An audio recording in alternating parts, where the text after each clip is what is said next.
Hello learners, आप सभी का बहुत बहुत स्वागत। आज के सेशन में हम एक बहुत ही महत्वपूर्ण कॉन्सेप्ट पढ़ने वाले हैं। हम टेंस नंबर 7, 8, 9 पढ़ेंगे। मतलब मैंने आपसे कहा था अंग्रेजी में कुल मिला के 12 टेंसेस होते हैं, जिसमें से 9 बहुत ज़्यादा कॉमनली यूज होते हैं। सिंपल के 3, कंटिन्यूअस के 3 और परफेक्ट के 3। सिंपल और कंटिन्यूअस के टेंसेस तो हमने देख लिए। आज हम परफेक्ट टेंस क्या होता है, उसका उपयोग कब किया जाता है, वाक्य परफेक्ट है या नहीं, इसको कैसे पहचाना जाए, वाक्य परफेक्ट में कैसे उसका काल बदला जाए, इन सब चीज़ों पे ध्यान देने वाले हैं। तो शुरुआत करते हैं। What is perfect tense? क्या है परफेक्ट टेंस? लेकिन ये जानने के पहले थोड़ा सा एक्शन वर्ड पे ध्यान देते हैं। किसी भी एक्शन वर्ड के अंग्रेजी में 3 रूप होते हैं। एक उसका मूल रूप, एक उसका भूतकाल और तीसरा रूप होता है जिसे हम कहते हैं पार्टिसिपल फॉर्म। प्रत्येक एक्शन वर्ड के 3 रूप होंगे: प्रेजेंट फॉर्म, पास्ट फॉर्म और पार्टिसिपल फॉर्म।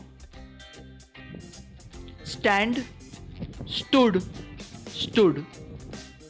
ईट, ate, eaten. Tell, told, told. Take, took, taken.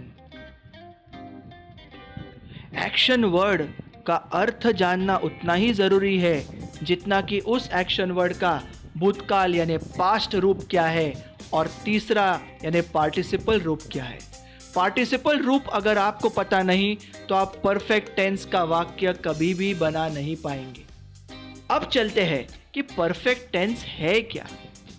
Perfect tense यानी पूर्ण क्रिया। जब क्रिया पूर्ण होती है और वो क्रिया कब पूर्ण हुई है ये अगर हमें पता है तब हम सिंपल पास्ट टेंस का उपयोग करेंगे।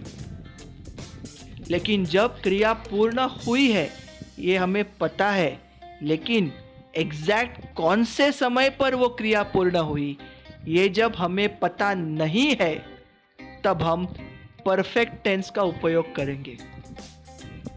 अगर क्रिया पूर्ण हुई है, कब हुई पता नहीं लेकिन हम जानते हैं क्रिया वर्तमान में पूर्ण हुई, तब हम प्रेजेंट परफेक्ट का उपयोग करेंगे। क्रिया कब पूरी हुई पता नहीं लेकिन पूरी पास्ट टेंस में हुई इतना पता है तो पास्ट परफेक्ट का उपयोग करेंगे। और क्रिया अगर भविष्य में पूरी होने वाली है लेकिन भविष्य में एग्जैक्ट कौन से समय ये पता नहीं तो हम फ्यूचर परफेक्ट का उपयोग करेंगे। परफेक्ट टेंस के वाक्य का स्ट्रक्चर होता है पावर वर्ड टू अधिक पार्टिसिपल रूप का एक्शन वर्ड। अगर power word two present tense में है तो वाक्य प्रेजेंट परफेक्ट, अगर पावर वर्ड टू पास्ट में है तो वाक्य पास्ट परफेक्ट, और अगर पावर वर्ड टू फ्यूचर में यानी विल हैव है तो वाक्य फ्यूचर परफेक्ट। परफेक्ट टेंस में पावर वर्ड टू अधिक पार्टिसिपल रूप का एक्शन वर्ड ध्यान में रखना है।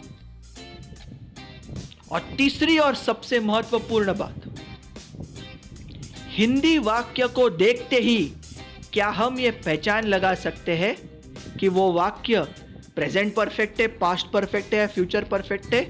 जी बिल्कुल। तो क्या नियम है उसके?